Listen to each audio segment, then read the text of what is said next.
Hello, welcome to the channel Why Stories. Enjoy watching. Stray cat lay by garbage bin. Yesterday it got into unequal battle with dogs for dried sausage piece, and it lost. 3 of them, stronger. Cat barely crawled to bushes. Dogs thought all done with this bold gray, and then lost interest. They fought among themselves briefly. Finally, ran further along street, forgot about sad sausage piece. And a cat, breathing heavily, pressed tormented side to frozen ground, awaited end. No longer wanted to eat, wanted nothing. "Oh, kitty." Suddenly, child's voice. 6-year-old girl stood nearby, looked at unfortunate animal. Cat half opened one eye, closed it from pain. Another time, would have fled at sight of human, but now didn't care. Let them kick, hit, just wanted it all over. But girl sat nearby, cautiously ran frozen fingers through his fur. Dropped mitten somewhere, didn't matter. So fluffy. Little girl surprised. Beautiful. Why lying here? Freeze. Come with me. Cat didn't react to girl's words. She tried to lift him, cat suddenly yelled. Just yowled from pain. Girl flustered, ready to cry.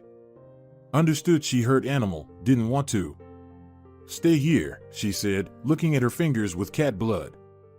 I'll call mom.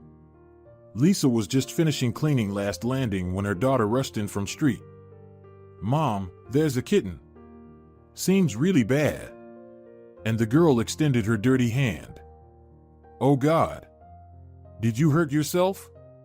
Lisa exclaimed. Natalia, where did you run off again? Told you, play by the entrance while I work. I was nearby. Then saw kitten, it's by Ben's. Mom, its side is all bloody. Natalia said tearfully. It's not my blood, and I lost my mittens again. Lisa sighed, went after her daughter. Okay, she'll deal with mittens later. Should have sewn them to rubber band, like mom used to in childhood. But no time for everything. On one hand, she was glad to have such a responsive daughter, caring about others' troubles. But on the other, they already took in 2 cats Natalia brought home. Found lost dogs on her, spent half the summer nursing a dove's injured wing. Lisa understood her daughter simply dreamed of having a pet. But how could they have one when they themselves led a precarious existence in a semi-basement space? Lisa works as a janitor, and in the evenings, for extra money, she cleans the entrances. That's how they gave her this little storage room for living. Otherwise, she'd be out on the street. The cat still lay by the bin. Frost was settling, occasional snowflake falling. Early November, getting dark early. It's good that a nearby streetlight flickered on. Lisa sat down and carefully examined the animal. Yeah, Stray, you got a rough deal. She sighed. So, what should we do with you? Let's take it home, Natalia suggested. Yeah, home, Lisa smirked. And tomorrow, the building manager will come and kick us out with the cat. You know what Uncle Peter said, no animals in the basement. So, what, we're just going to abandon it? The girl was close to tears. Mom, that's not right either. You yourself said you shouldn't mistreat animals. Lisa thought, damn it, with this Uncle Peter. If he has no heart, doesn't mean she doesn't. She'll nurse the animal, then see what to do, find someone to take it in. Carefully, trying to cause as little suffering as possible to the animal, the young woman picked up the cat and carried it to her storage room. Natalia happily ran after. They stopped by the entrance of the old 5-story building. Lisa opened the door, and they descended the steps in complete darkness. They reached the battered door with sure steps. Keys jingled again, and they were home. The musty damp air hit their noses. Natalia turned on the light. The dim bulb illuminated their modest living space, a 12-square-meter room with an unfolded sofa, a writing desk, a wardrobe, a refrigerator showing its age in the corner, a kitchen table, and on it, a hot plate and a kettle. That's all the wealth. There was no bathroom here. Another room in the other side of the basement was equipped for that purpose. Lisa examined the cat again. The animal was either quiet from warmth or the injury, but the cat was breathing. Without any trouble, the woman treated the wound, put the cat in a biscuit box, and got busy with household chores. "Don't touch the kitty, let it gather strength," she explained to her daughter. "Should we feed it?" Natalia eagerly opened the refrigerator and reached for a bottle of milk. "It's not in the mood for food right now," Lisa sighed. "Let it sleep." The daughter nodded seriously in response. And during the night, Lisa racked her brain over what to do now. The cat clearly needed a veterinarian's help, but she didn't have money for that. She had saved up for Natalia's winter boots. She barely made ends meet. She had found a good pair on sale. Still expensive, but she wanted to make her daughter happy. And the cat didn't have much time left. Should she throw it out? She would never do that. How would she look her daughter in the eyes later? Yes, she felt sorry for the little cat. Lisa decided that she would take a few more cleaning jobs, and in a couple of weeks, she'd save up enough for Natalia's shoes again. Right now, she needed to treat this fluffy gray wonder. Natalia had already come up with a name for it, Biscuit. The girl could already read, and it was written right on the cardboard box, Chocolate Biscuit.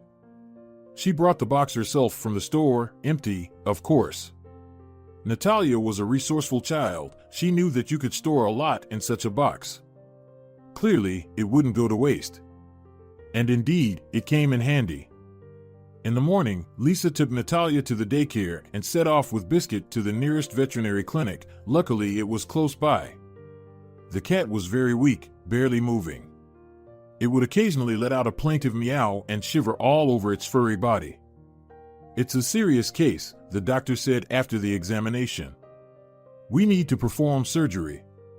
Then your cat will have to stay with us for a couple of days." "Why didn't you come earlier? And what happened to it anyway?" "I don't know," Lisa admitted. "My daughter found it yesterday evening almost in the same condition, and it got worse overnight." "A stray, I assume?" The veterinarian sighed. Lisa nodded in response. "Doctor, how much will this cost?" she timidly asked. "I only have 50. "All right, we'll figure something out," the man replied and looked closely at Lisa. "And I think I've seen you somewhere." "Yes, I've seen you too," Lisa remembered the man. "I clean the entrances in your building, the 9-story one on St. Nicholas Street." "Exactly," exclaimed the vet, then looked at the cat. "Well, I will talk to the management. We'll perform the surgery and you can keep you money." Lisa smiled gratefully and, stroking Biscuit, slipped behind the door while the veterinarian kept looking at it. Yes, he remembered this woman. He remembered how she regularly climbed the stairs in their building with a heavy bucket and mop, scrubbing the landings, then the stairs themselves. She was so slender, and her eyes, Maximiliano remembered her eyes, huge, gray, and very sad. He always wondered what made this woman do such dirty work. Clearly, she wasn't unintelligent. Something must have happened in her life. And as Lisa left the clinic, she felt elated. What a good start to the day. They would help Biscuit, and she managed to save money. Yes, in recent years, every penny counted for her. Could she have imagined 10 years ago that she would be living like this? Lisa grew up in a military family. Her father was often transferred from one unit to another, and she and her mother always followed him. Lisa changed a dozen schools, lived in military towns. Despite the frequent moves, she studied well and dreamed of becoming a journalist. But most of her dreams were about military journalism. Her mother, a simple librarian, just smiled anxiously. She gave birth to a daughter, rejoiced that she wouldn't follow in her father's footsteps. And she, Lisa, did just that. Her father didn't like the idea at all. Not only was journalism an unpredictable profession, but it was also related to the military. No, he'd rather have his daughter become a teacher or a doctor. At least, an accountant. But Lisa still went to study journalism after school. Admittedly, as a paying student, she couldn't quite make it into the state-funded program. Her father was annoyed, but he agreed to pay for her education. If his daughter made that decision, he should respect her choice. That meant she had character. And then he left on a work trip and never returned. Her mother, upon learning this, fell ill immediately. Lisa even had to arrange her father's funeral. The military for her father's job, of course, helped, and after 6 months, her mother was gone as well. She was left all alone in the world. Her parents had relatives, but they were only willing to help Lisa in words. It turned out that the apartment they had been living in for the last 3 years was still owned by the military. Lisa's father had the opportunity to transfer it to his name, but with his constant deployments, he never managed to do so. Lisa was asked to leave. She managed to get a place in a dormitory, but then another problem arose. She had no money to pay for her education. Well, her father had saved a bit of money, but most of it had gone towards her mother's medical treatment. And it hadn't helped. Lisa took a job as a waitress in a night bar. She worked nights and studied during the day. Understandably, after sleepless nights, her head felt like lead. She quickly went from being a successful student to barely passing, but she persisted. Then they raised the tuition fees, which became too much for Lisa. She was called to the dean's office. "We understand that there are various situations," the dean said indifferently, "but you are studying on a paid basis?" "Yes," Lisa nodded. "I'll try to find the money." "Find it." But where were those money hidden? Lisa couldn't gather the required amount, and she was expelled for non-payment in her 3rd year, and then she was kicked out of the dormitory. A friend from college took her in. That's how she lived for another 6 months. Not quitting her job, she had to live on something. And she still cherished the thought that she might one day be able to return to college. One night at the bar, she met a nice young man. He seemed very decent to her. Daniel would come to the nightclub once a week and sit in the corner, sipping on a cocktail. One day, he struck up a conversation with Lisa, offered to walk her home after work, and everything started from there. Lisa was happy her black streak was finally over. But as it turned out, everything was just beginning. Lisa moved into a 1-bedroom apartment with Daniel. He was a graduate of an orphanage, so he had his own place. Lisa could never quite figure out where he worked. Daniel would just laugh it off. Over time, she began to realize that it was something illegal and started demanding that he quit. But he would just make jokes again. "I'm a secret agent, Lisa," Daniel would laugh. Almost like James Bond. "Daniel, I'm serious." "Well, if you're serious, Lisa, you don't need to know about it." And his words left Lisa so uneasy, a silly foreboding feeling. Several months later, Daniel died. And only then did Lisa learn everything for sure from the police. His friends got rid of him. They didn't agree on something. The apartment, which was part of social housing, was taken back by the government to eventually give it to another orphan, and Lisa had to urgently find housing. At first, a colleague, Kate, a waitress from the nightclub, took her in, but then she became jealous of Lisa in regard to her boyfriend. And without any reason. And it was useless to prove anything. She kicked Lisa out. Luckily, Lisa found a cheap apartment. But Kate couldn't stop herself and continued to seek revenge against her. One night at the nightclub, an unpleasant incident occurred among the staff. The manager's wallet went missing. It was found among Lisa's belongings. She cried, insisting it wasn't hers, but no one believed her. She was fired without even getting paid for a month of work. And Kate was smiling so wickedly, looking at Lisa, a nasty smile. Lisa understood that Kate had orchestrated it all, but she couldn't prove anything. Distraught, Lisa collapsed on the street and ended up in the hospital, where she found out that she was pregnant. "I don't want this child," Lisa cried. "I can't even support myself." "Still, think about it," the doctor advised her. "Don't rush, you still have time." Lisa promised to think about it, but she was determined. And on the morning when she was supposed to be admitted to the hospital, a strange incident occurred. Lisa was standing at a pedestrian crossing, waiting for the green light. Suddenly, a 3-year-old boy who was standing behind her with his mother broke free and ran onto the road. His ball fell out of his hands and rolled under the cars, and the boy rushed to save it. At the last moment, Lisa caught the child. "Oh, my poor sweetie." The frightened mother cried, hugging her child, who didn't even understand what was happening. "Senorita, God bless you." Lisa just smiled, gently patted the boy, and went on her way. The closer she got to the clinic, the more vividly the image of the boy appeared before her eyes, his eyes full of incomprehension. Why is his mom crying? His little fingers tightly gripping her when she pulled him away from the edge of the road, his soft silky hair. Lisa even felt like she remembered his scent. Did he smell like caramel? And she also remembered the mother's eyes, who, for a moment, thought she might lose her child. There was universal horror in her eyes, horror of losing the most precious thing in life. Lisa slowed down. And is she really walking so calmly, intending to terminate the pregnancy? This thought scalded her like boiling water and froze like ice in her heart.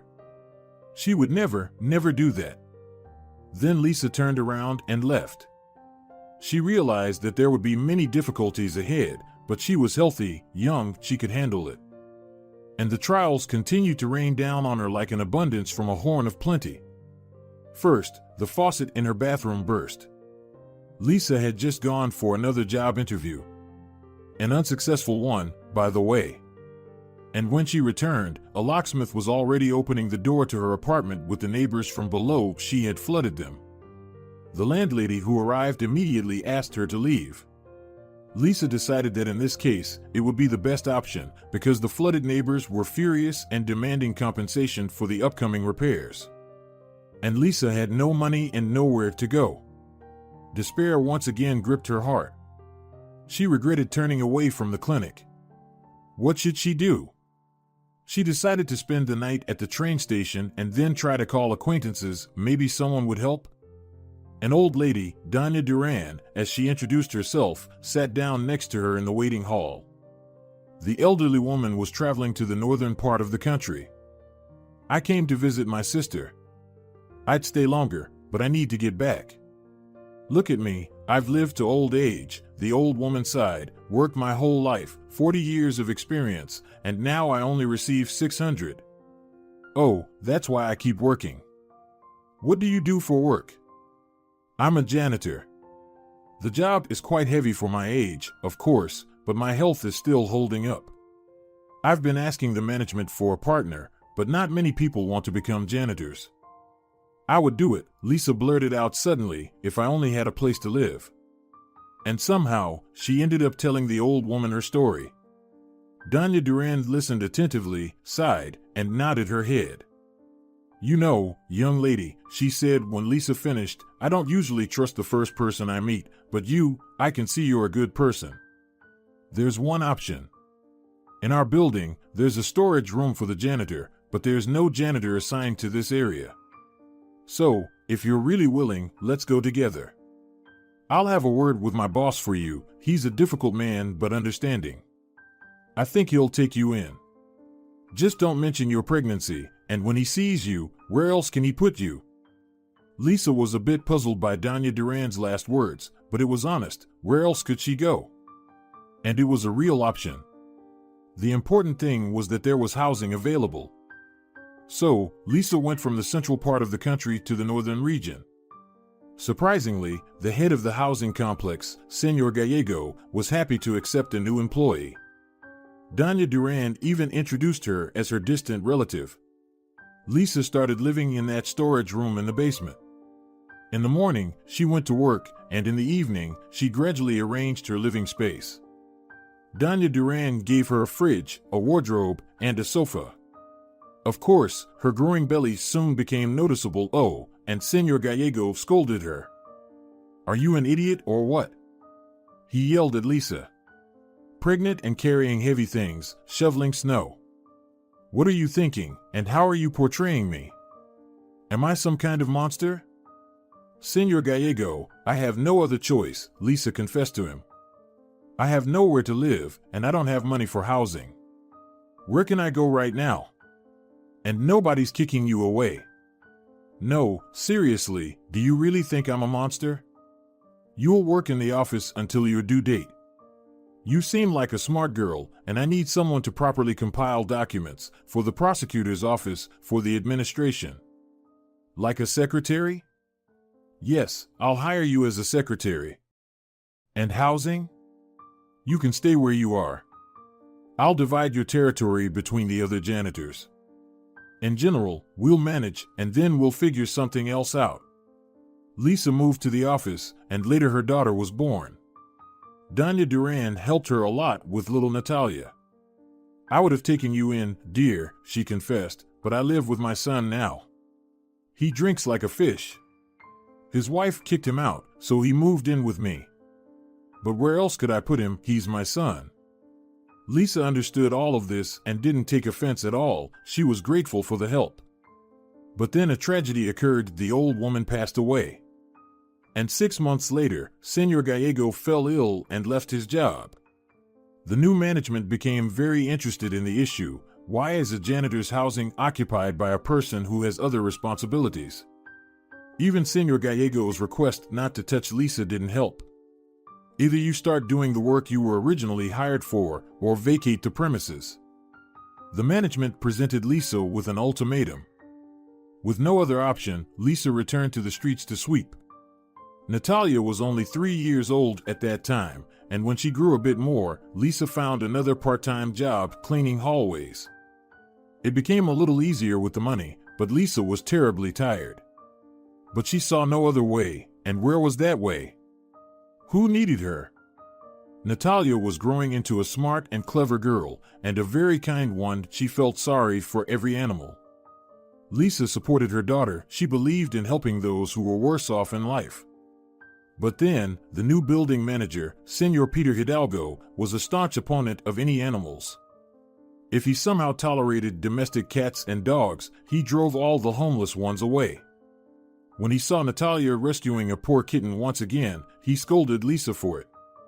He threatened to evict both her and her daughter from the room. So, they secretly helped unfortunate animals. And then came Biscuit. Lisa was puzzling over what to do with him after the surgery.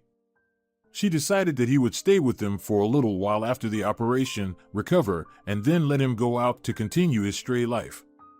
With these thoughts in mind, she came to pick him up from the clinic. Maximiliano, the veterinarian, happened to be on duty at that time. Seeing Lisa, he didn't understand why he was so pleased. He liked this woman.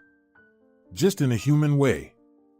He explained how to continue treating the cat, reassured her that everything would be fine now. The cat had been watching the people cautiously all this time. In general, he hadn't been trusting people lately. The streets had taught him that. But he definitely liked these two. He shifted his gaze between the woman and the man, occasionally yawning. Well, Biscuit, let's go home. Lisa smiled and opened her old backpack. Instead of using a carrier, she decided to use the backpack.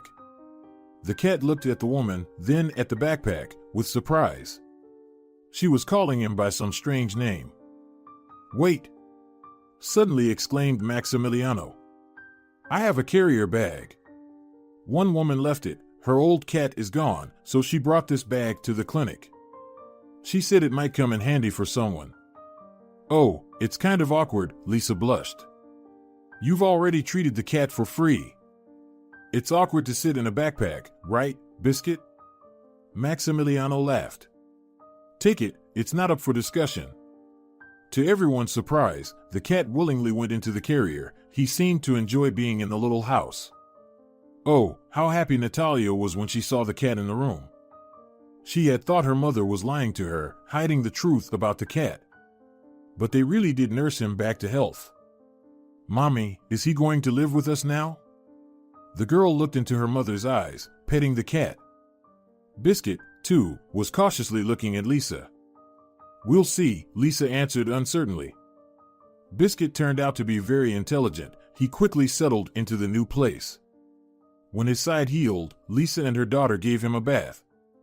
The cat was in bliss. It was clear that all this was familiar to him from his previous life. But why did this huge fluffy cat end up on the streets? Who could have abandoned such a beauty? He was also very grateful. he got used to catching mice in the basement and bringing them to the room's door.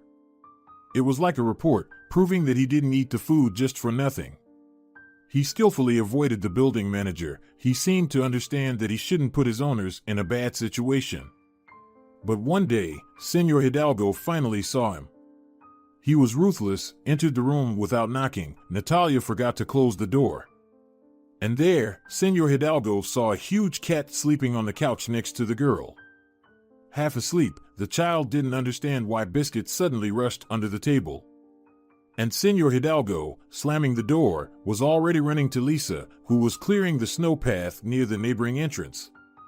"Listen here, today you get rid of your cat," this nasty Senor Hidalgo shouted. "Just wait and see. I'll report you to the management right now for creating unsanitary conditions." And he walked away, waving his hands nervously. Lisa was about to run after him to plead and beg, but she stopped herself because she realized it would be useless. And the complaint of this Senor Hidalgo didn't go unnoticed by the building management. On the same evening, they called Lisa and told her to vacate the storage room. "But where will I go?" Lisa pleaded. "It's winter outside, and I have a child." "That's not our concern," the manager said. "This room is not suitable for residential purposes." As if I needed to get fined because of you. Everything has been fine for so many years, and now suddenly inspections. Lisa doubted. "Are you defying me now?" The manager got angry. "Listen here, I'll give you a week to sort everything out. And by the way, I'm hiring someone else for the job. I need some muscle power on this block. It doesn't matter that you're struggling there. You leave so much garbage and dirt, the residents are complaining." And that's how Lisa felt offended, because it wasn't true. But the manager didn't want to listen. Later, she learned that he hired immigrants for the job. He could pay them less and gave them the same room. Meanwhile, Lisa was desperately searching for new housing. Everything was so expensive. Eventually, she found a small room in a remote area and started packing her things. Natalia was packing her toys. "Mom, but we won't leave Biscuit, right?" the daughter asked. "Where would we go without him?" Lisa sighed. "Of course, we'll take him." That evening, she went to clean the entrances one last time. She wouldn't be coming here anymore. It was a pity to lose the extra income, but what could she do now? Lost in her sad thoughts, Lisa was cleaning the staircase, occasionally sobbing. "Lisa, hello." Suddenly, she heard a man's voice. Next to her stood Maximiliano. "Doctor, hello."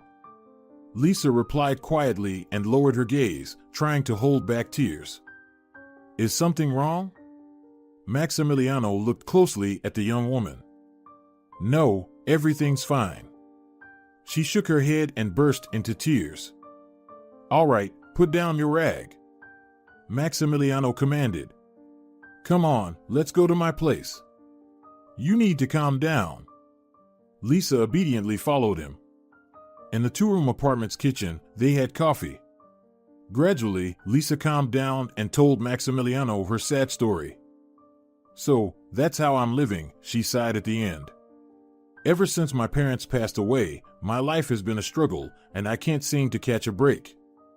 You know, it's frustrating. I'm trying to live honestly, raising my daughter alone, but nothing goes smoothly. Well, I'm sorry, please forgive me. I'll go back, I still need to finish cleaning." "Lisa, wait." Maximiliano grabbed Lisa's hand and was a bit surprised at himself. "I've had this thought. I've been living alone for many years now. My wife died in a car accident a month after our wedding. My mother is around, but she has her own life. I'm at work all day, but I wish I could come home to the smell of soup or grilled chicken. I want to have a cozy home, where things aren't scattered around and the washing machine isn't only used on Sundays. I long for comfort. Lisa, I want to make you an offer to become my housekeeper. I'll pay you and your daughter can live in a separate room. I won't take a single penny from you for it." "This is unexpected," Lisa muttered. "But think about it, it's better than living in the basement or in that room you're planning to rent. You said it yourself, it's infested with cockroaches. Don't think anything bad about me. I'm completely normal and not a nag. I just live alone. And you know how tired I am of this. In the evenings, I don't even have anyone to talk to. I save other people's pets, and here I am. It's ironic. I thought about getting a cat or a dog, but I'm always at work. I won't be able to take care of them properly. Maximiliano looked at Lisa with a questioning gaze. She didn't know how to respond. On one hand, it was an absurd proposition, living in an apartment with an unfamiliar man. But on the other hand, she really didn't know who her neighbors would be in that small room on the outskirts of the city. What if it's some alcoholic or crazy person? And yes, Natalia wouldn't have to change daycare, and she'd be going to a good school nearby soon. Well, of course, it's somewhat reckless on my part, Lisa finally mustered. But I agree. Although, it's not just the two of us. How many then? Maximiliano was surprised. 3. With the cat.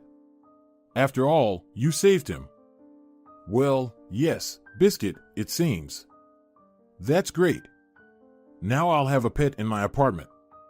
That same evening, Maximiliano helped Lisa move her things.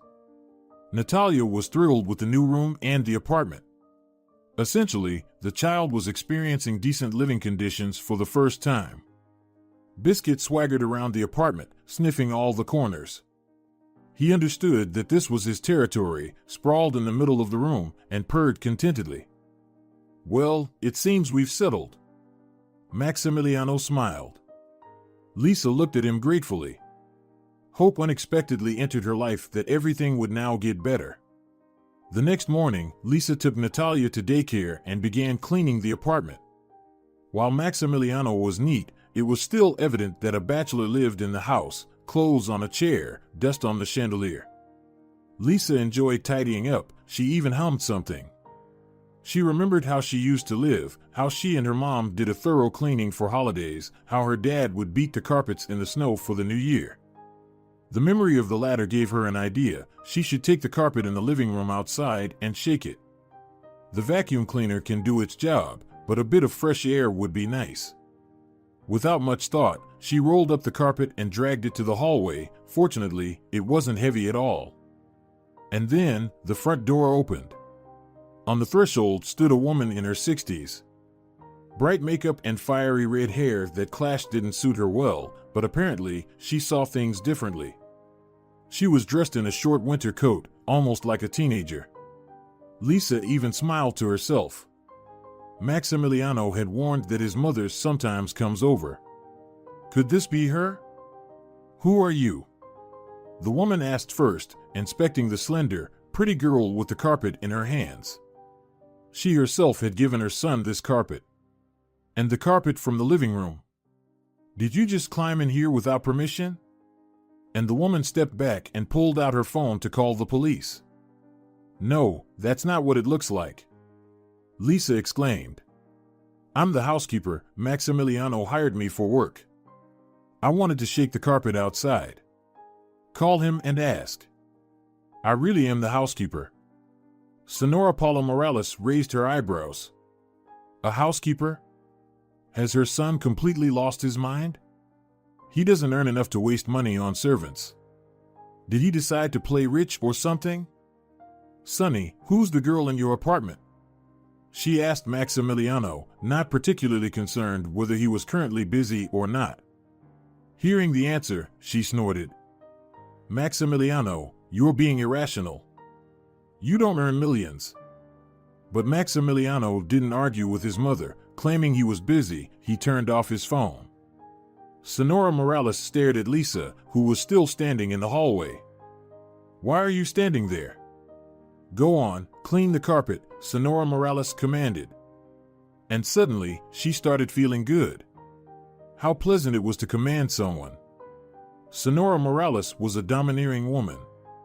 Her first husband, Maximiliano's father, fled from her a year after their wedding. He helped his son but didn't want to see his wife anymore. She had a heavy character, everything had to go her way. Later, she got married 2 more times and ended up kicking her men out herself. They weren't turning out to be what she had hoped for. What kind of man she needed, she herself didn't know. In general, she poured all her love and care onto her son, so much so that he ran away from her right after school. He studied to become a veterinarian, even though his mom had always dreamed that Maximiliano would become a lawyer. Then he married someone completely unsuitable. It's sinful to say, but Paula sighed with relief when Martina died a month after their wedding. Well, she wasn't the right match for Maximiliano. Paula had long found a suitable girl for him, the daughter of her best friend Anna. She had it all planned out. Marina was Jewish on her father's side and was planning to immigrate to Israel. Maximiliano would have married her and gone with her. And then Paula could have taken him back. But Maximiliano ran away from the bride she'd imposed on him right on the night of their meeting, which disappointed his mother, her friend, and that very Martina. Later, he bought this apartment on a mortgage. So why wouldn't he return to his mother's apartment? He wanted to be independent, but now he had a housekeeper. Paula watched out of the window as Lisa rubbed the carpet with snow and then beat it. She seemed to be working quite well, energetically. Paula decided to see what else this girl had done in the apartment and opened the door to the room. Sonora Morales froze in place. There was a huge gray cat lying on the couch, a pile of soft toys in the corner, a woman's bathrobe hanging on the chair. What is this? Who lives here? Sonora Morales tried to call her son, but he didn't pick up. The gray cat stretched, opened its left eye, and warily stared at the red-haired woman. Then it arched its back and hissed. "Oh, you villain!" Sonora Morales exclaimed. "In my son's apartment. Ugh, and some sorts of nastiness will even hiss at me. Come on, get out of here." She grabbed a broom and lunged at Biscuit. He didn't wait around and swiftly darted under the couch. Sonora Morales tried to drive him out from his hiding place, energetically moving the broom under the couch. Biscuit, however, only growled menacingly. Lisa came upon such a scene. This red-haired woman was crawling upside down by the couch, swearing like a shoemaker, while the cat from its hiding place pretended to be a lion. "I'm sorry," Lisa murmured. "Can I help you?" Sonora Morales, panting and cursing, got up. "What have you done here, you wretch? Did you move in or something? And you brought this disgusting creature with you too?" "I'm sorry, but Maximiliano offered us, my daughter and me." "Oh, she even has a daughter. You shameless thing, did you decide to ensnare my son? To burden him with someone else's child? This won't happen. Quickly gather your belongings and leave the apartment. And take that cat with you, I can barely breathe." As confirmation, the woman sneezed loudly. "Bless you," Lisa said, "but I can't leave right now. Maximiliano hired me, not you. I don't even know your name. You don't need to know my name." How audacious of her, she's barged into the house and won't be kicked out. No one knows how long Sonora Morales would have continued yelling if Maximiliano hadn't arrived suddenly. He sensed that his mother would definitely cause a scene. "Here's the deal, Mom," he said sternly, ignoring Sonora Morales' ranting. "I'm a grown man and I'll decide how I want to live and with whom. I'm always happy to see you, but I ask that you not interfere in my life. I've decided that Lisa and her daughter will live with me, that's how it's going to be. And this cat will live here too. Always as stubborn as a ram." Paula grumbled. Just like his father. He was always playing Don Quixote, fighting for justice, but he ended up a fool, achieving nothing. "Son, do you want a similar fate? You should listen to your mother." "I've heard enough from you already," Maximiliano replied curtly. "I'm sorry, but I need to get back to work. Just dropped by for a few minutes." "Are you leaving?" Sonora Morales realized that her dear son was standing up to her. With some dissatisfaction, she mumbled something and left. Maximiliano winked at Lisa and also left the apartment. Lisa and Biscuit sat on the couch, bewildered. "Quite the conversation we had." Lisa smiled, addressing the cat. He meowed something in response. In the evening, after Natalia fell asleep, Lisa and Maximiliano continued talking for a long time. They sat at the kitchen table. The coffee had long gone cold, but Maximiliano kept talking and talking. And Lisa realized that the world had not been kind to her alone. Maximiliano truly loved his wife Martina. They met in university and got married after graduating. Maximiliano's mother was against it. Of course. Marina was the best match in her eyes. She didn't even come to their wedding. The young couple rented an apartment and lived happily.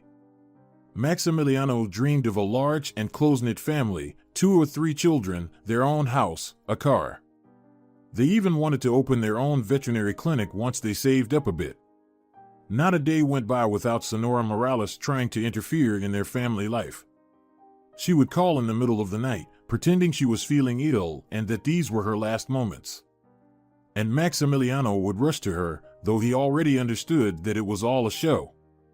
And sometimes she would show up at their place on a day off, even at 7 in the morning, and start scolding Martina for not having prepared breakfast for her husband or for there being dust on the windowsills. Maximiliano would try to defend his wife from his mother's attacks, but he couldn't argue with her because she still was his mother. And when Martina passed away, Sonora Morales, literally the day after the funeral, tried to drag her son to a restaurant for Marina's birthday. They had a big argument then, and Maximiliano didn't communicate with his mother for over half a year.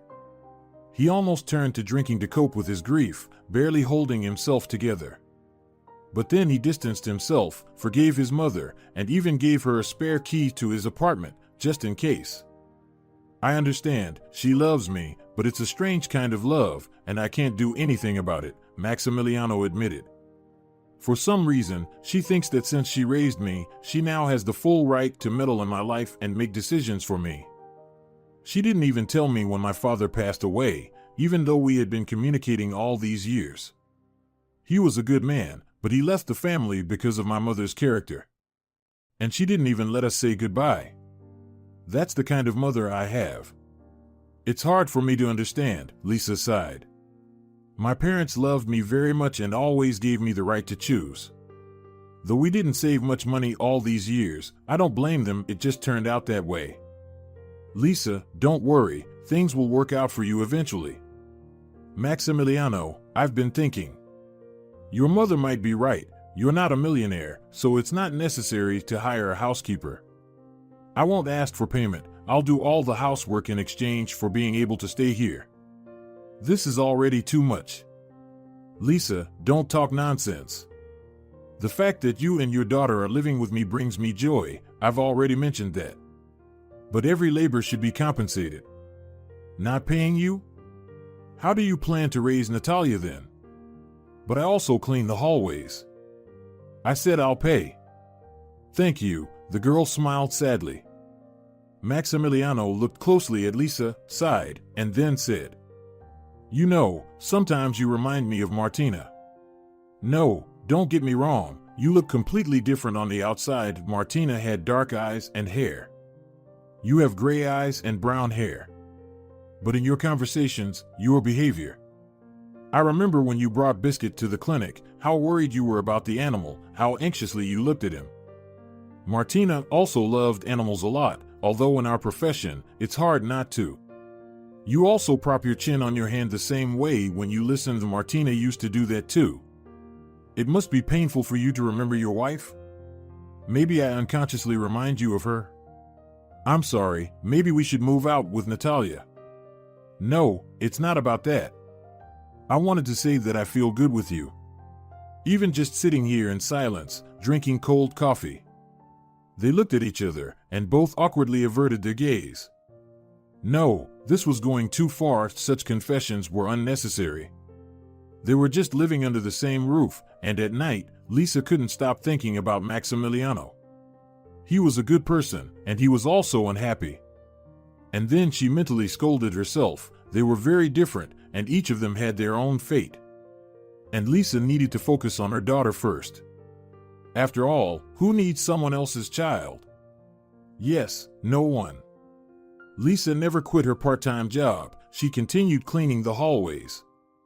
Until one day, Maximiliano scolded her. How much longer did she intend to lug those buckets and mops around? Did he not pay her enough? Maximiliano, you pay me well, but I have to understand that it will eventually end, Lisa responded to his complaints. And I can't just suddenly be without work. Lisa, when will you understand? Maximiliano shouted. I want you and Natalia to live with me always. I want us to be a family. Are you joking? Turning pale, Lisa whispered. Do I look like I'm joking? Maximiliano got angry. Lisa, I think about you every minute. I fall asleep, and your face is before my eyes. No, you're mistaken, Lisa said with pain in her voice. You yourself said I remind you of Martina. That's all. Yes, I loved Martina, I won't deny that, but I can't bring her back, it's all in the past. And you're here. Yes, you remind me of her in some ways, but you're different. I've never met anyone like you. Like who? Like someone who's truly dear to me, and Maximiliano hugged Lisa. She flinched, but she didn't pull away. Over all these years, there had only been one man for her, Daniel, but he was in the past too. Did she truly love him? No, it was infatuation. Daniel was her daughter's father, that's all. And he couldn't be brought back. The woman looked into the man's eyes. You won't betray me, will you? She asked softly. Never, my girl. And then they lay down, embraced, on the couch in the living room under a fluffy blanket. It was dark, the alarm clock was ticking peacefully. Natalia had long been asleep in the adjacent room, Biscuit was snoring at her feet. And for the first time in life, it felt so good. They celebrated New Year together. Lisa prepared a lot of delicious food. Maximiliano and Natalia decorated the Christmas tree, securing it properly because Biscuit was constantly testing its stability. But his efforts were in vain, the tree stood firm. Maximiliano had put in a lot of effort, he even tied it to the radiator. Lisa laughed that they should have nailed it to the ceiling. But they decided it was unnecessary.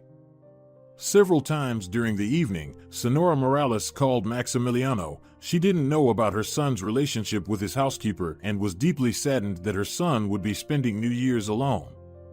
Maximiliano decided not to tell her anything for now, as he knew that otherwise, his mother would do something to spoil their evening. I'm going to Anna's, Sonora Morales said.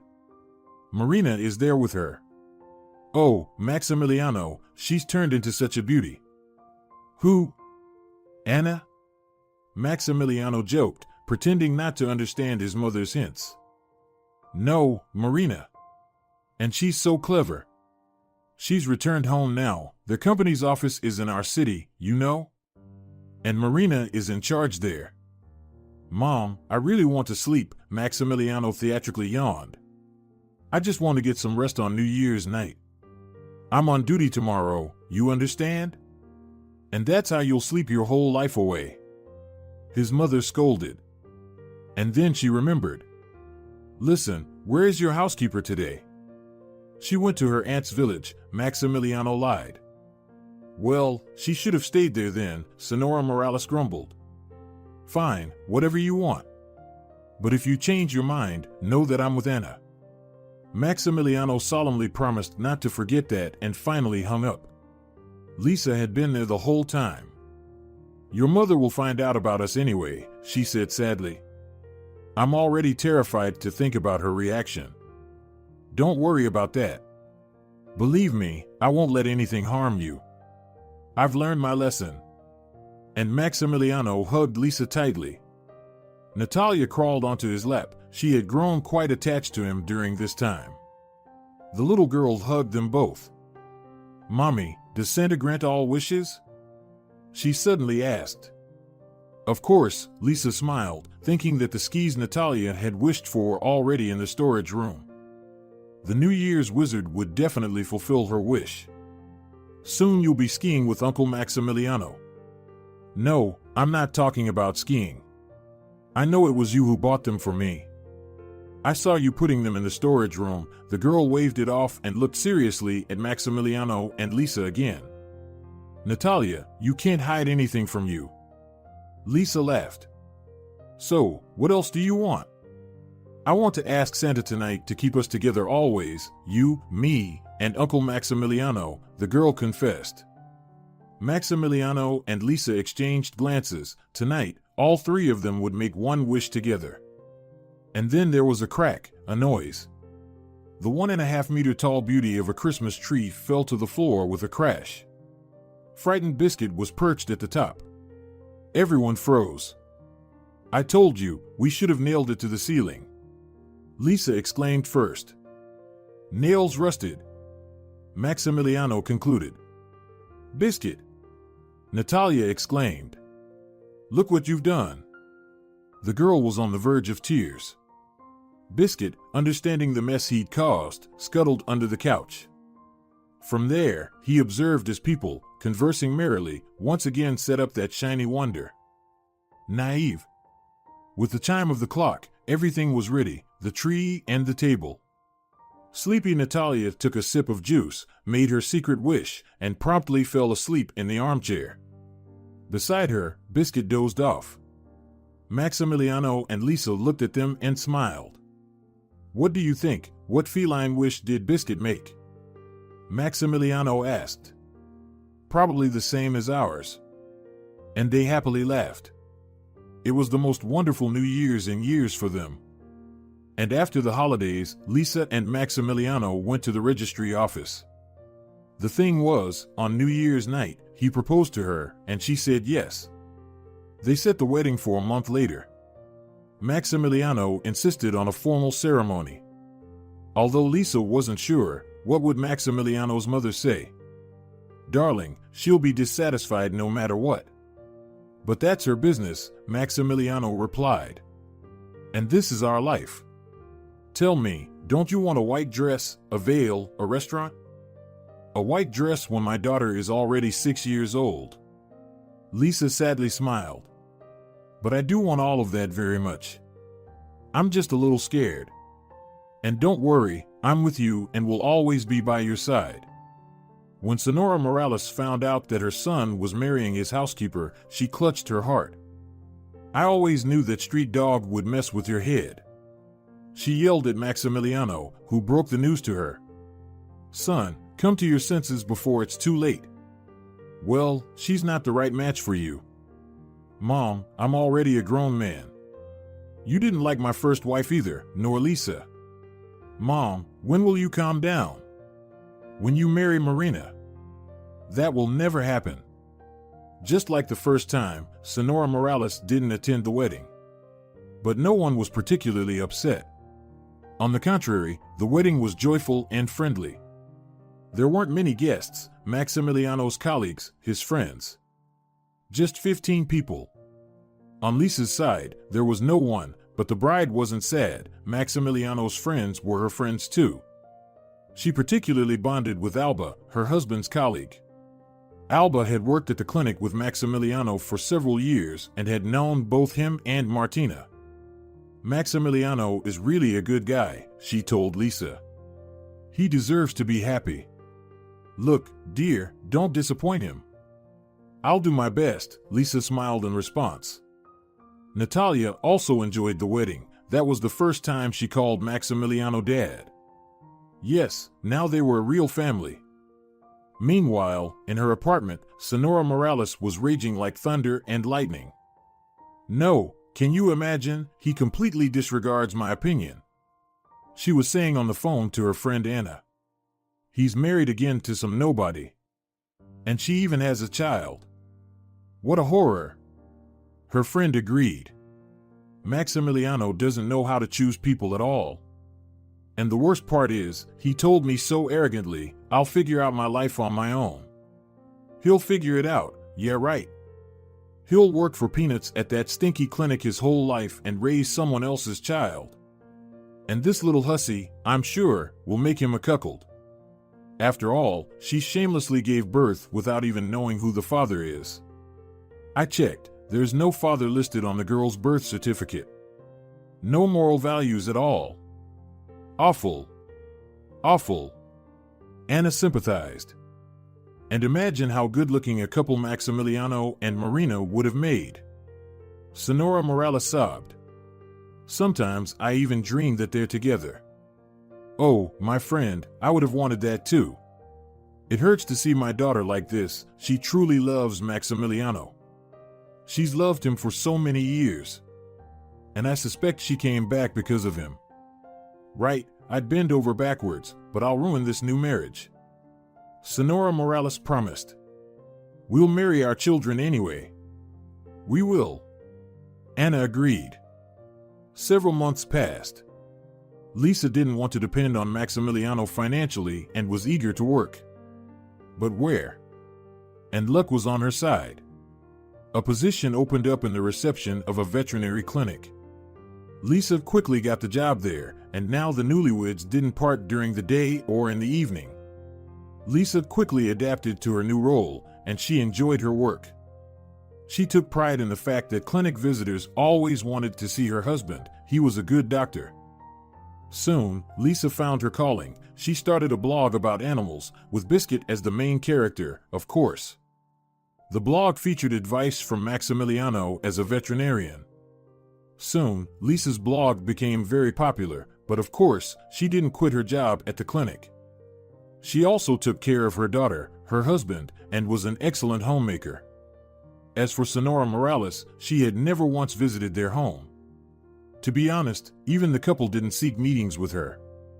The only thing, Maximiliano would call her regularly to check on how she was doing.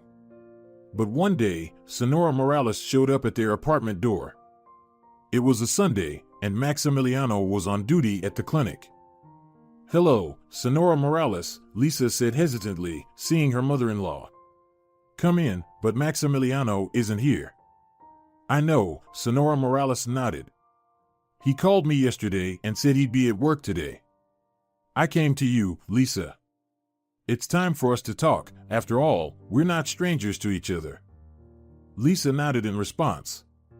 There was some insincerity in Sonora Morales' words, but nothing more. Her mother-in-law smiled and brought a cake. Shall we have coffee, dear?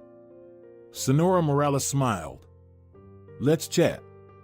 Yes, of course, Lisa hurriedly agreed and went to the kitchen to put on the kettle. From the room, Natalia appeared, followed by Biscuit. Oh, you're actually quite grown, girl. Sonora Morales beamed and handed the girl a stuffed bunny. Thank you, the girl said, looking surprised at the woman. And who are you? Me? She stammered, her face turning red, but she quickly composed herself. You can call me Sonora Morales. Sonora Morales, do you like cats? Natalia asked her. Look, here's my cat. The woman glanced at the cat. It also looked unfriendly at the guest. It seemed to remember that broom. It hissed and hid in the room. Maybe it's afraid of strangers, Sonora Morales smirked. No, you didn't answer. Do you like them? Natalia asked persistently. Of course, dear, Sonora Morales beamed again. Why are you wearing shoes inside? Natalia frowned. You're supposed to take them off at home. The little girl pulled out pink slippers. Sonora Morales chuckled again, but she restrained herself. Well, she came here not to argue. The woman took off her shoes, put on the slippers. Lisa appeared from the kitchen and invited her to have coffee. She had already poured coffee into beautiful cups from a nice set, cut a cake, and also put out her homemade pie and some fruit. I don't want any, Natalia said and headed to her room. She didn't like this aunt at all. She hadn't properly introduced herself, and Biscuit hissed at her. We'll save the most delicious piece of cake with the biggest roses for you, Sonora Morales said peaceably to her and looked at Lisa. You have a lovely girl. Lisa thanked her and invited her to the table. Sonora Morales sat down, then suddenly remembered. I left my phone in my bag.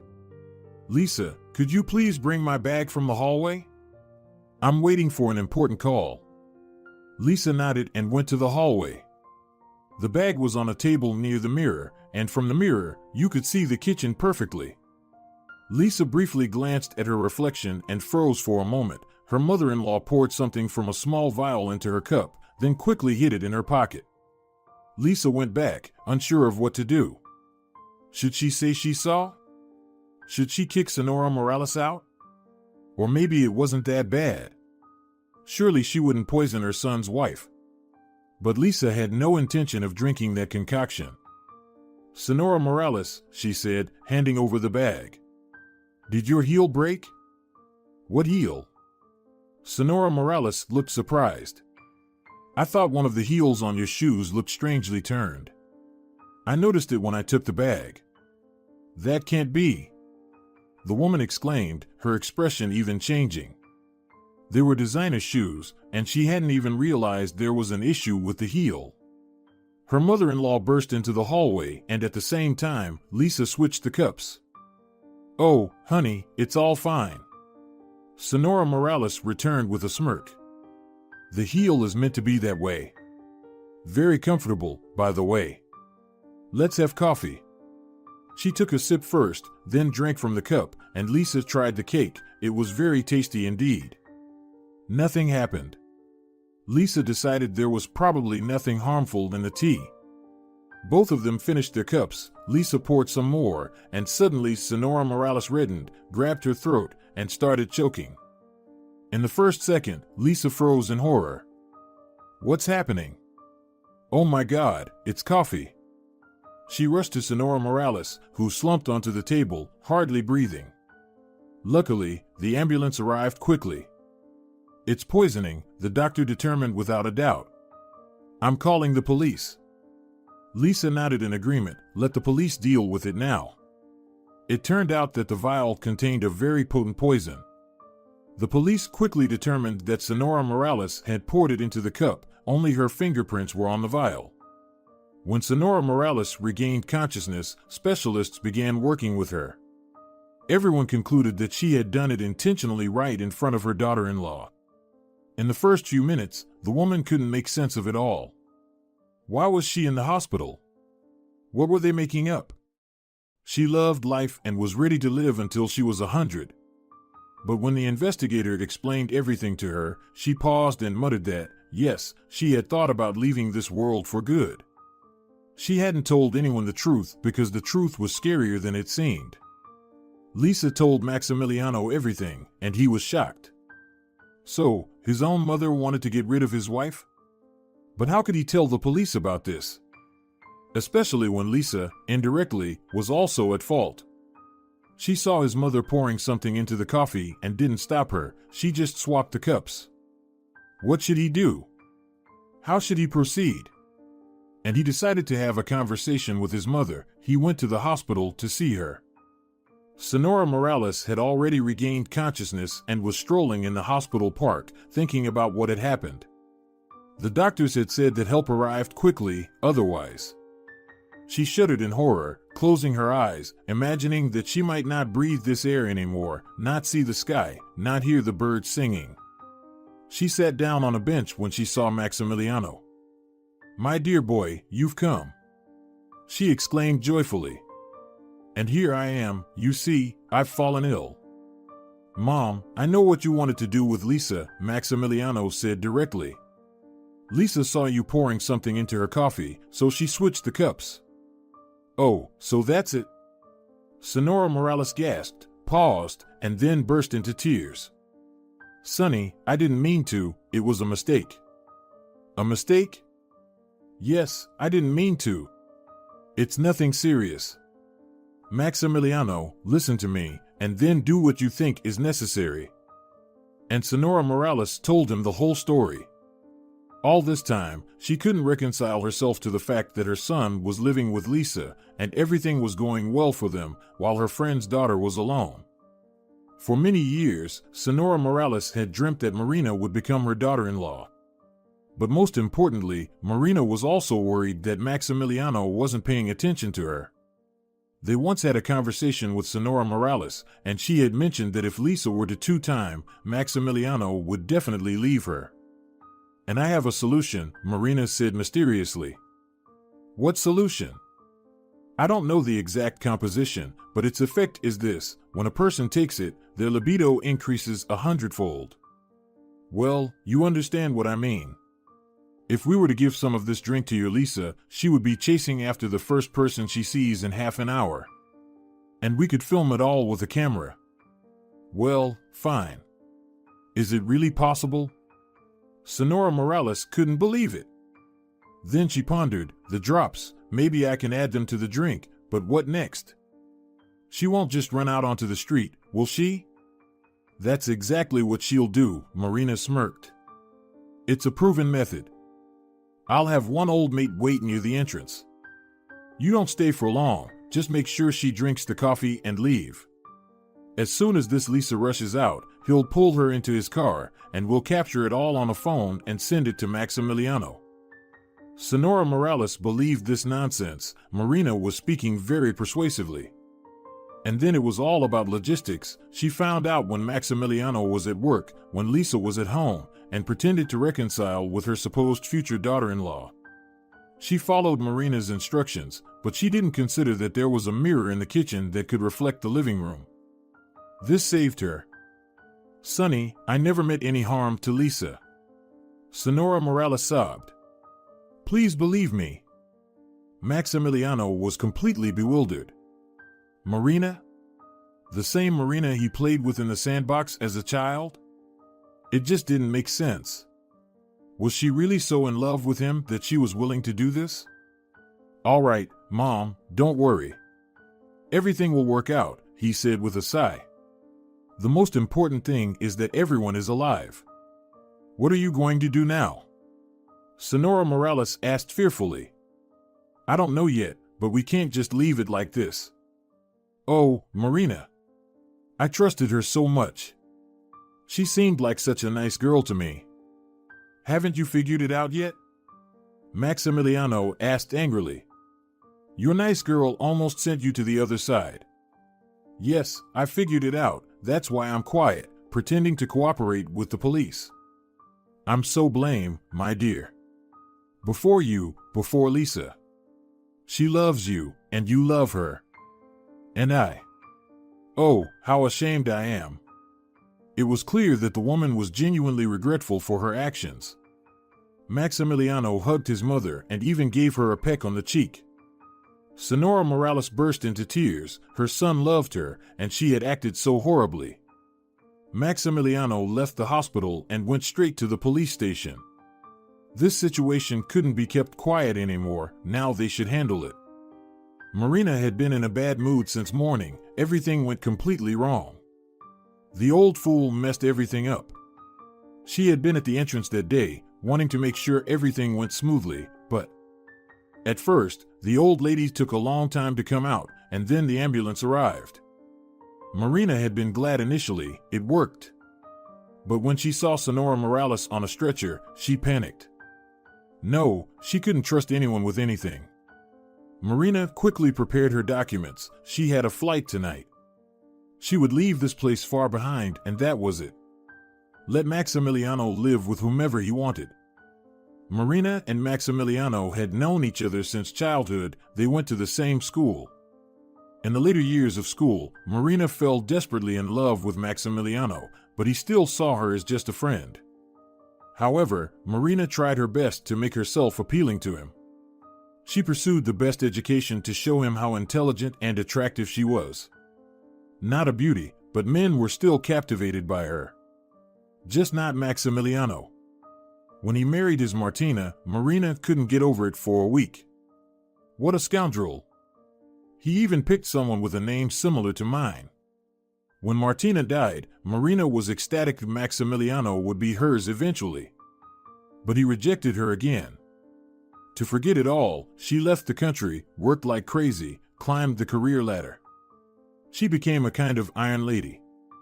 But her heart still skipped a beat at the thought of Maximiliano. How was he doing?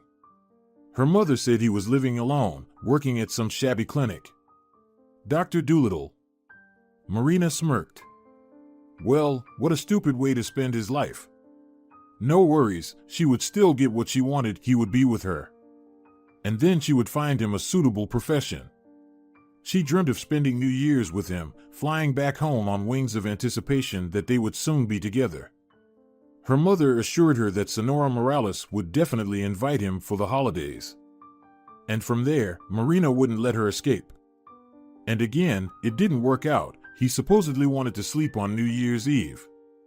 Tired. Wasn't she tired? But he was lying.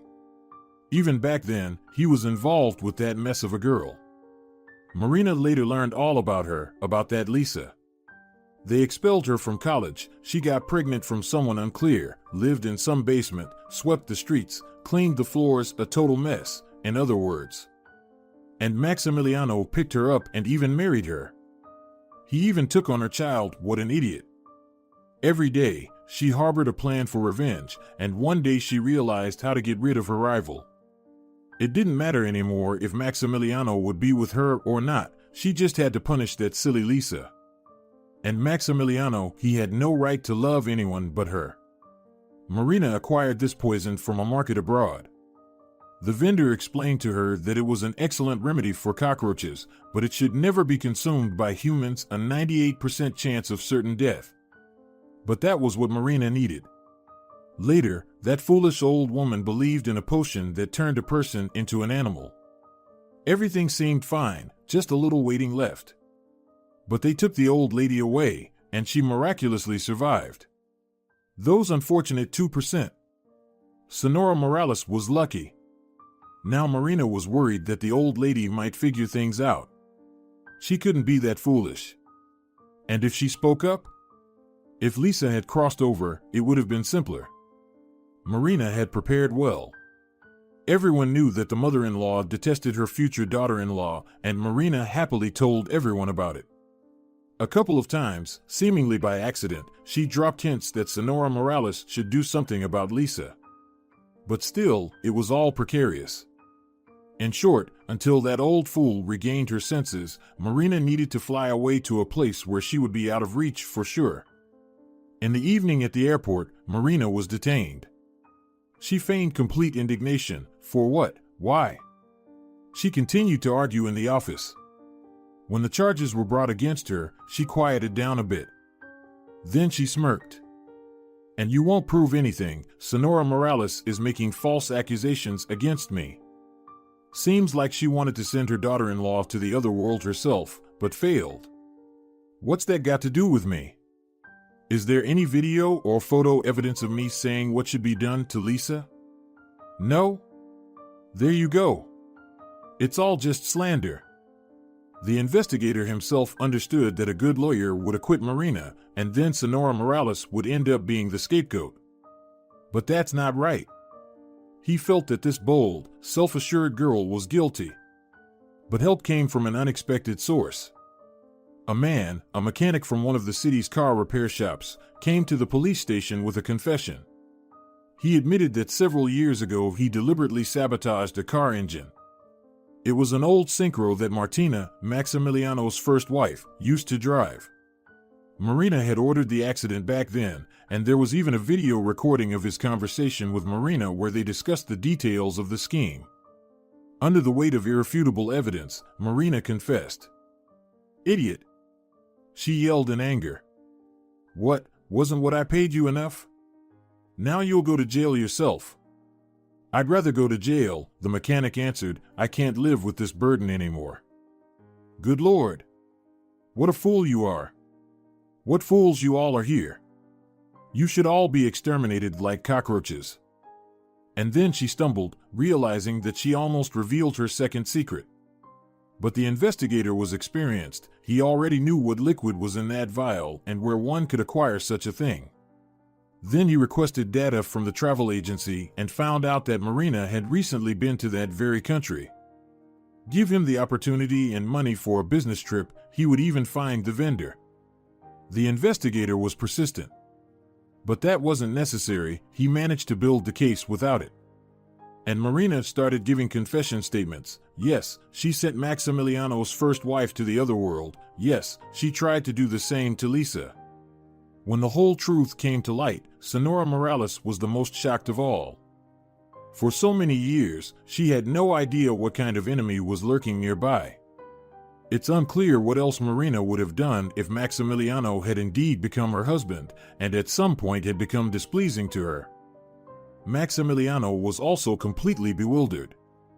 Why didn't the law enforcement agencies establish that the accident had been staged back then? They had told him that Martina simply lost control and skidded off the wet road. And she died because she wasn't wearing a seatbelt. Yes, maybe seatbelts would have saved her. But why wasn't the car thoroughly examined back then? Did they not want to? And after all these revelations, Lisa suddenly realized how strong her guardian angel was. 2 weeks later, Sonora Morales was discharged. Her son and daughter-in-law came to pick her up from the hospital, and Natalia was with them. My apologies for the confusion. Here is the translation of the text without using quotation marks for direct speech, as requested. My dear ones. The elderly woman's eyes moistened. Thank you. Can you forgive me? Mom, you didn't know anything yourself, Maximiliano replied to her. Let's forget everything and start anew. Lisa, why are you silent? Sonora Morales looked anxiously at her daughter-in-law. You won't forgive me, will you? It's you who should forgive me, Lisa sighed. I should have poured that nasty stuff down the drain, but I put it in front of you. And you did the right thing. Unexpectedly responded Sonora Morales. Otherwise, that Marina would have come up with something else. And Anna. She raised a viper. Well, okay, they're all punished now, said Maximiliano. Marina is in jail, and her mother. I even feel sorry for her, she didn't know what her daughter was up to. Well, that's not a fact yet. Sonora Morales shook her head. I'll talk to her when I get home. It won't work, Maximiliano smiled.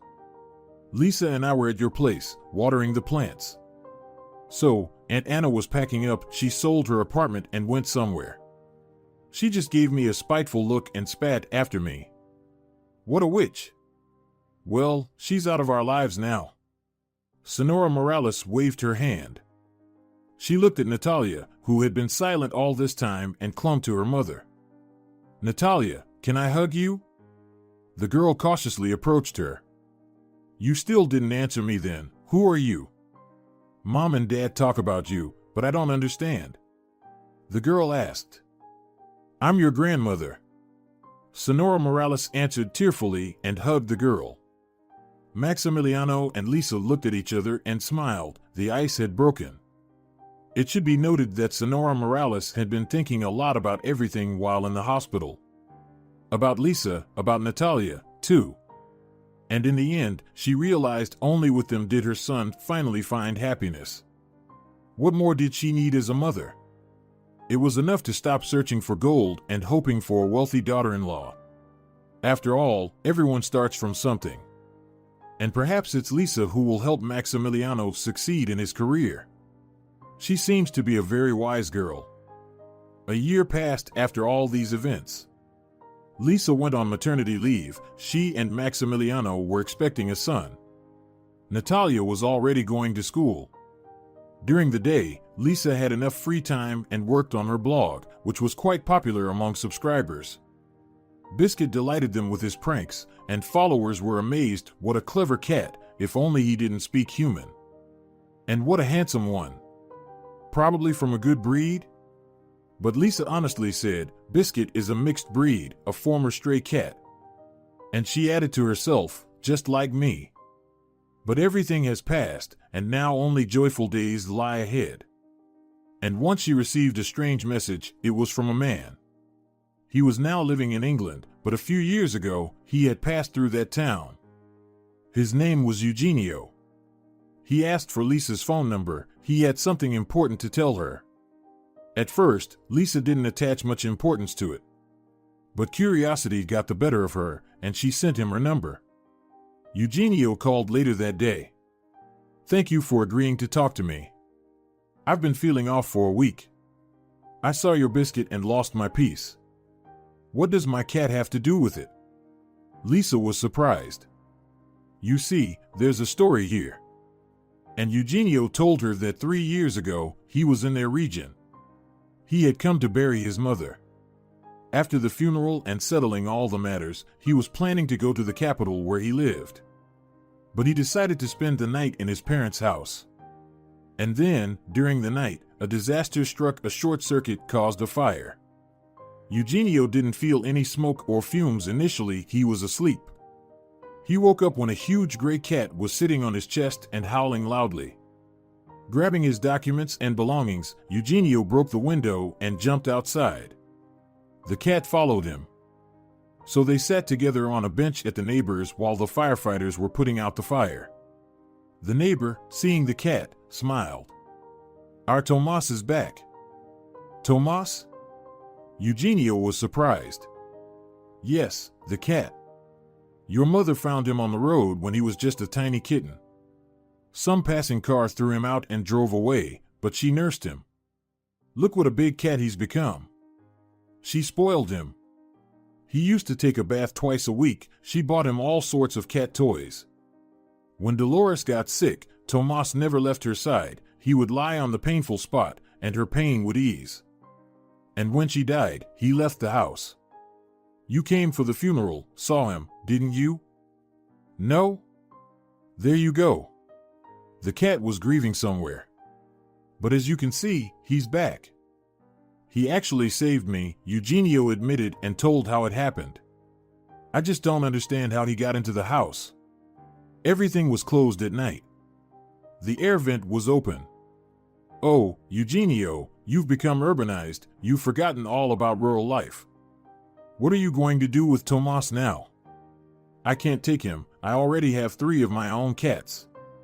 "Should we take him into the barn?" "No need for the barn," Eugenio confidently replied. "I'll take him with me. He saved my life. My mother loved him, and I'm not going to abandon him. My daughter loves playing with animals. She'll take care of him." Bought in the district center, Eugenio took the carrier, and they went by train to the city. Later, they were supposed to fly by plane to the capital. Until the plane departure, there were over 10 hours, so Eugenio settled in the lounge. Tomas behaved well, a very well-mannered cat. The man observed him closely. Interestingly, on his gray belly, there was a decent patch of white fur in the shape of a heart. This amazed Eugenio. Nature had outdone itself. Then he needed to go to the store. A cleaning lady entered his room. Eugenio doesn't know what happened there, but he suspects that the cleaning lady simply threw the cat outside. There was a lot of fur from him. In general, Eugenio ran around, called for Tomas, but he seemed to have vanished into thin air. So he flew off alone. He was worried. It seemed like he knew the cat for such a short time, but he had grown attached. The cat was smart and had saved him, but he hadn't saved the cat. With time, he somewhat forgot about this story, especially since he had a lot of work. Then he was offered a job abroad, and he flew to London with his family. But recently, he came across Lisa's blog. Her biscuit looked so much like his Tomas. But how many gray cats are there in the world? And then he noticed the belly. Biscuit was sprawled out like a baron, napping on the windowsill. And there, on his belly, was that same white heart. It was Tomas. Eugenio was overjoyed that the cat was alive. What a relief. "But could you be mistaken?" Lisa cautiously replied. "Yes, our biscuit has that little patch. We've always been amazed at how nature colored it. But coincidences happen. Although, yes, it does match the timing. We found Biscuit barely alive in early November. It was clear he had been outside for several months. But he's used to everything now. But, I'm sorry, how does this change anything?" "Yes, nothing really," Eugenio reassured her. "Just, sometimes nostalgia hits. And there's guilt. The cat saved me, but I didn't save him. Don't worry, Biscuit has long forgotten all the troubles he went through. He's a perfectly happy cat. I'm planning to come back to my hometown soon, visit my mother's grave, arrange everything there. Can I come to you? I just want to understand if it's Tomas or not." "It's Biscuit." "Yes, I understand, but it's just a habit. Lisa wasn't very eager for this meeting, but she agreed nonetheless. Well, let him look, why not? Max also didn't understand why an unfamiliar guy would come to see their cat. And Natalia burst into tears. They were going to take away her biscuit. "We won't give him away to anyone," reassured her parents. And so, the meeting took place. Eugenio was around 50 years old, confident, successful. Clearly, his life had turned out well. The man came to Lisa and Max's house not empty-handed: sweets, flowers, and cat food. "Hi, Tomas," Eugenio said, looking at the cat. "Do you remember me?" The cat froze for a moment, unblinking. Then, he twitched his ears upon hearing the familiar name and approached Eugenio, purring and rubbing against his legs. "Recognized me?" Eugenio laughed. "Recognized?" He lifted him up, not caring at all that cat fur was sticking to his expensive jacket, and gently stroked him. The cat looked into his eyes and purred like a tractor. "He's not Tomas, he's Biscuit," Natalia said, barely holding back tears. "This is our cat, we rescued him." "Of course, he's your Biscuit." Eugenio smiled. "My mother loved this cat very much, and I owe him. Don't worry, I'm not claiming him, and he won't go anywhere from you, that's clear. I just wanted to make sure it's him." They chatted for a while, and Max and Lisa liked their new acquaintance. They even shared their plans for the future with him. They really wanted to start their own small veterinary clinic. They wanted to begin with a single office, but it hadn't worked out so far. "Yes, it's all expensive," Eugenio agreed. "But I believe you'll make it." Only Natalia watched the guest warily, and when Eugenio was about to leave, she finally sighed in relief. "Well, Tomas Biscuit, I see that everything is fine with you." Eugenio smiled. "I wish you a happy cat life. And you all, Lisa, Max, Natalia, be happy." And he left. Sometimes it happens, someone leaves, and you still smile, remembering them, because it was nice to communicate with them. Eugenio was like that. And a month later, a significant amount of money was deposited into Lisa's account with a message to make a dream come true. Max and Lisa immediately understood that it was sent by Eugenio. It felt awkward. For what? For the cat? Apparently, yes.